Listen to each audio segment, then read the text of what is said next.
Sister, நான் செங்கல்பட்டுலேருந்து வர்றேன். என் பேர் கோபாலன். நான் ஃபாதர் சாலமனை பார்க்கணும். நோட்டில் கணக்கு வழக்குகளை எழுதி கொண்டிருந்த சிஸ்டர் மரியா அவரை ஏறிட்டு பார்த்தாள். என்ன விஷயமா பார்க்கணும்னு சொன்னா நல்லது. தப்பா நினச்சிக்காதீங்க சிஸ்டர். அதை நான் ஃபாதரிடம் மட்டுமே பேச நினைக்கிறேன். Sorry, this is my duty. விஷயம் தெரியாம ஃபாதரை சந்திக்க பர்மிஷன் தர எனக்கு உரிமை இல்லை. ப்ளீஸ் சிஸ்டர் என்றாள் கெஞ்சலாக கோபாலன். அவர் இந்த 10 வருடத்தில் ரொம்ப மாறிவிட்டிருந்தார். உடல் தளர்ந்து முதுமை ஆக்கிரமித்து கண்களில் நிரந்தர சோகம் குடியமர்ந்தது. அடிபட்ட வலி குரலில் வெளிப்பட கோபாலன் வெகுவாகவே மாறிவிட்டிருந்தார். என் விருப்பத்துக்கோ உங்கள் விருப்பத்துக்கோ நடைமுறைகளை மாற்ற முடியாது சார். ஃபாதர் பிரேயர் மீட்டிங்கில் இருக்கிறார். என்ன காரணத்துக்காக பார்க்கணும்னு சொன்னா நல்லது. என் மகளை பார்க்கணும் சிஸ்டர். மகளா? சிஸ்டர் கண் விரிய பார்த்தாள். ஆமாம், 10 வருடத்துக்கு முன்னாடி நான் மகளை இங்கே விட்டு போனேன். அவளை கூட்டிக்கிட்டு போக வந்திருக்கிறேன். அவரையே ஆச்சரியமாய் பார்த்தபடி இன்டர்காமிங்கில் யாரிடமோ ஃபாதர் பிரேயர் முடிச்சு விட்டு வந்துட்டாரா என்று விசாரித்து கொண்டிருந்தாள். புஷ்பா காத்திருப்பாள். என் ரேகாவை அழைத்து வாருங்கள். நான் செய்த பாவத்திற்கு என் குழந்தையின் காலில் விழுந்து மன்னிப்பு கேட்டால்தான் போகிற இடத்தில் புண்ணியமாவது கிடைக்கும். என் வாய் ஓயாமல் புலம்பிக் கொண்டிருக்கிறாள். கோபாலனை போன்றே புஷ்பாவும் மாறிவிட்டிருந்தாள். தனக்கென்று குழந்தைகள் பிறந்ததும் ரேகா மீது வெறுப்பை வாரி இறைத்து அனாதை ஆசிரமத்தில் சேர்த்த பிறகுதான் புஷ்பாவிற்கு நல்ல உறக்கமே வந்தது. தன் இரட்டை குழந்தைகளை ஊரே மெச்சும்படி சிறப்பாக வளர்த்தாள். ஆனால் அவர்களுக்கு 9 வயதான போது ஊரில் தாக்கிய காலரா நோய் குழந்தைகளையும் தாக்கியது. 2 நாளில் ஒருவர் பின்னர் ஒருவராக இரட்டையர் இறந்து போயினர். இடிந்து போயிருந்தனர் பெற்றவர்கள். 9 வருடம் வரை வைத்து விளையாடவா ஆண்டவன் 15 வருடமாக காக்க வைத்தான்? கொடுப்பது போல் கொடுத்து பிடுங்கிக் கொள்வதற்கா பெறாமலே இருந்திருக்கலாமே. அழுதழுது தவித்தாலும் ரணம் ஆறவில்லை. அதுநாள் வரை சிந்தனையில் தொடராத ரேகாவின் நினைவு அதிகமாகவே வாட்டியது. அவளை பெற்றவர்கள் வந்து கேட்டபோதும் மனுஷத்தன்மையே இல்லாமல் குழந்தையை பெற்றவரிடம் சேர்க்காமல் சுயநலத்திற்காக அவள் காலராவில் இறந்துவிட்டாள் என்று கூசாமல் பொய் சொன்னோமே, அதற்காக எப்படி தண்டித்து விட்டாயே கடவுளே. ரேகாவை அனாதர ஆசிரமத்தில் சேர்க்க எப்படி மனசு வந்தது? பெற்றோர் வசதியாக வாழ அவள் எங்கோ அனாதையாக வளர எல்லாவற்றிற்கும் நான் தானே காரணம். எனக்கு ரேகா வேண்டும், என் மகள் வேண்டும். என் ரேகா எனக்கு சொந்தமானவள். அவளை எப்படியாவது அழைத்து கொண்டு வாருங்கள். இல்லாவிட்டால் என்னை உயிரோடவே பார்க்க முடியாது, முடிவாய் கூறிவிட்டாள் புஷ்பா. சார், ஃபாதர் உங்களை வர சொன்னார். ரிசீவரை வைத்து மரியா சிஸ்டர் அவரிடம் சொன்னாள். Thanks sister. ரிசப்ஷனுக்கு அடுத்து 4வது அறை போய் பாருங்க. தளர்ந்த நடையுடன் ஃபாதர் சாலமன் எதிரே போய் நின்றிருந்தார் கோபாலன். வணக்கம் ஃபாதர். வணக்கம், உட்காருங்க. சார், என் பேர் கோபாலன். உங்களை 10 வருடத்துக்கு முன்பு சந்தித்திருக்கிறேன். அப்படியாக நினைவில்லையே. கூர்ந்து பார்த்தார். ரேகா என்கிற 10 வயது பெண்ணை விட்டு சென்றேனே. ஓ, ரோட்டில் கிடந்த குழந்தையை எடுத்து வளர்த்தவர்? கோபாலன் உடைந்து போனார். நான் பொய் சொல்லிவிட்டேன் ஃபாதர். ரேகா ரோட்டில் கிடந்த குழந்தை அல்ல, சட்டப்பூர்வமாய் தத்தி எடுத்து வளர்த்த குழந்தை. நடந்தவைகளை, இரட்டை குழந்தைகள் இறந்தவரை எல்லாவற்றையும் சொன்னார். சாலமன் வாயடைத்து போனார்.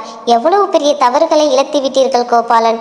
இங்குள்ள 1000 இதயங்களிலும் தாம் அனாதைகள் என்கிற வேதனையும் அம்மா அப்பாவால் தூக்கி எறியப்பட்டோமே என்கிற துயரமுமாக துயரை வாழ்க்கை வாழ்ந்து கொண்டிருக்கிறார்கள். நீங்கள் உங்கள் கடமையிலிருந்து தவறியிருந்தாலும் பெற்றவர்கள் வந்து குழந்தையை கேட்டபோது உண்மையை கூறியிருக்கலாமே. ரேகா அனாதை என்ற அடைமொழியிலிருந்து விடுபட்டு வளர்ந்திருப்பாளே. ஐயா, நான் பாவியாகிவிட்டேன். எங்கள் பாவங்கள் கரைய வேண்டும். ரேகா வராவிட்டால் என் மனைவியை உயிரோட காண முடியாது.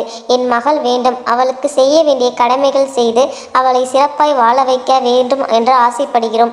ரேகாவை எங்களிடம் ஒப்படைத்து விடுங்கள் ப்ளீஸ். கண்ணீர் விட்டு கதறினார். ஃபாதர் பெருமூச்சு விட்டார். நீங்களோ நானோ நினைத்தால் கூட ரேகாவை உங்களுடன் அனுப்ப முடியாது. ஏன் ஃபாதர்? தீயை தொட்டார் போல் திடுக்கிட்டார். சாலமன் சுருக்கமாய் சொன்னார். அப்படியானால் ரேகா இங்கு இல்லையா? குரலில் ஏமாற்றம். இல்லை. அவளை வேலைக்கு சேர்த்த தொழிலதிபரின் அட்ரஸாவது கிடைக்குமா ஃபாதர்?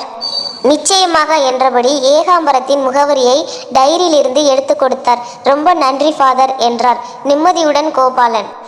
அரவிந்த் சுபத்ராவின் திருமணத்தையொட்டி வீட்டில் வேலை செய்யும் பணியாளர்களுக்கு அத்தனை பேருக்கும் புத்தாடை வழங்கப்பட்டனர். ரேகாவிற்கு ஸ்பெஷலாய் பட்டுப்புடவை வாங்கியிருந்தாள் அம்பிகா. ரேகா, சொல்லுங்கம்மா, இங்க வா. வந்தாள். அட்டை பெட்டியுடன் பட்டுப்புடவையை நீட்டியிருந்தாள். அம்மா, இது பிரமிப்புடன் கேட்டாள். உனக்கு தான் பிடி. மகிழ்ச்சியில் நெஞ்சம் விம்மி வாங்கி கொண்டாள். கண்கள் கலங்கியது. அடடா, என்ன ரேகா இது! இந்த வீட்டை பொறுத்தவரை சுபத்ராவை போல் நீயும் என் மகள் போலதான் என்றார் ஏகாம்பரம். உங்கள் அன்புக்கு ரொம்ப நன்றி சார். மேரேஜ் இன்விடேஷன் எல்லாம் வந்துவிட்டது. சுபத்ராவை தான் கூப்பிட்டேன்னு சொல்லுமா.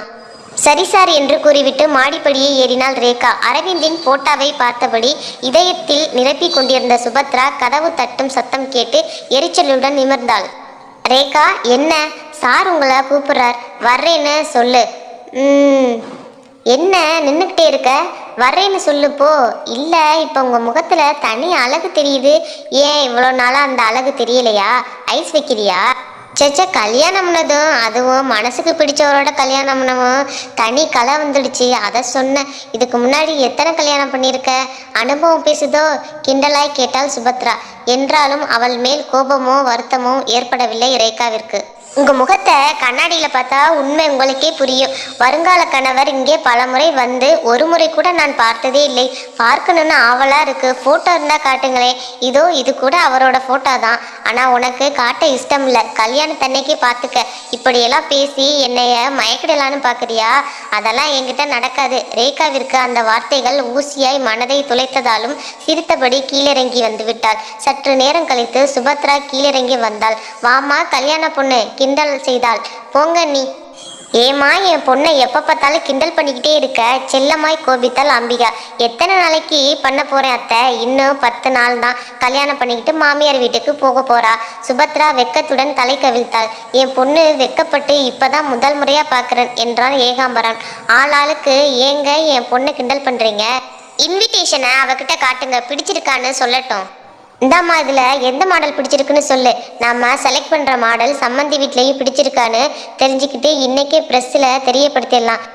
அப்பா கொடுத்த இன்விடேஷன் மாடல்களையும் இவள் கல்யாணத்திற்காக ஏற்கனவே அச்சடிக்கப்பட்டிருந்த மாதிரிகளையும் பார்த்து 2 மாடல்களை செலக்ட் பண்ணி கொடுத்தாள். இதுதான் எனக்கும் பிடிச்சிருந்தது. அதையே தான் நீயும் செலக்ட் பண்ணியிருக்க. அப்புறம் அம்பிகா, இந்த இன்விடேஷனை சம்மந்தி வீட்டில் காட்டி ஏதாவது பேர் விட்டு போயிருக்கான்னு கேட்டுக்கோமா. கடைசி நேரத்தில் தாய்மாமன் பேரை போடலை, பாட்டனார் பேரை போடலைன்னு சம்மந்தி சண்டைக்கு வந்துடக்கூடாது.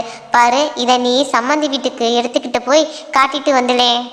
அடிக்கடி நம்ம சம்மந்தி வீட்டுக்கு போகிறது சரியாக வராது. தவிர நானும் கனகாவும் தினேஷும் பட்டுப்புடவை எடுக்க காஞ்சிபுரம் போக போகிறோம்.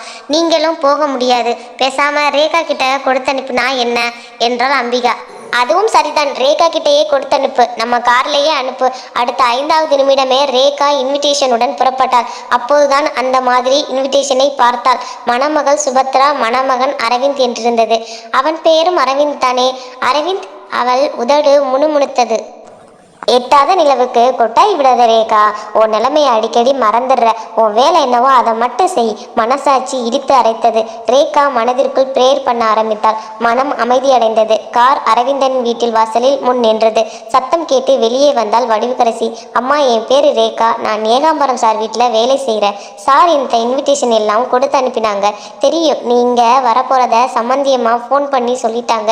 எப்படி இருக்கா என் மருமக பொண்ணு? இன்விடேஷனை பார்த்தபடி கேட்டாள். ரொம்ப நல்லாவே இருக்காங்கம்மா. உட்காருங்கம்மா ரேகா. காமாட்சி, ஒரு காஃபி கொண்டு வா என்றவள் இன்டர்காமில் மாடியிலிருந்து மகனை தொடர்பு கொண்டான். அரவிந்த், கொஞ்சம் கீழே வரியா? ஏம்மா, சுபி வீட்டிலேருந்து இன்விடேஷன் வந்திருக்குப்பா. உனக்கு பிடிச்சிருக்கான்னு வந்து பாரு. அதெல்லாம் நீ பார்த்து முடிவு பண்ணிக்கம்மா. நீ தான் முடிவு பண்ணணும். சீக்கிரம் கீழே வா. ரிசீவரை வைத்து விட்டாள்.